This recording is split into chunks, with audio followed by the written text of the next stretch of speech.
දැන් ක්‍රීඩා පුවත්. සංචාරක නවසීලන්තයට එරෙහිව පැවැත්වෙන පළමු ටෙස්ට් ක්‍රිකට් තරගයේ 3 වෙනි දිනයේ අවසානයේ සිය පළමුවෙනිම ක්‍රීඩා කරන බංග්ලාදේශ කණ්ඩායම කඩලු 7ක් දැවී ලකුණු 380ක් රැස් කරගෙන සිටියා. තරගයේ පළමුවෙනිම ක්‍රීඩා කළ නවසීලන්තයේ සියලු දෙනා දැවී ලකුණු 469ක් රැස් කළා. මේ අතර ග්‍රාමීය මට්ටමේ ක්‍රීඩකවන් ජාතික තලයට හඳුන්වා දීමේ අරමුණින් ස්පෝර්ට්ස් ෆස්ට් සංවිධානය කරන ගමට ක්‍රීඩා ව්‍යාපෘතියේ 15 වෙනි අදියර බණ්ඩාරවෙල නගර සභා ක්‍රීඩාංගණයේදී අද පැවැත්වුණා.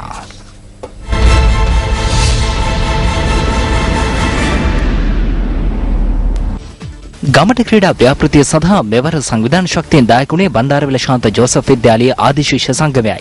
එම විද්‍යාලයට අමතරව තවත් විද්‍යාල 7ක ක්‍රීඩකවන් 150කට ආසන්න පිරිසක්ද අද එක්ව සිටියා.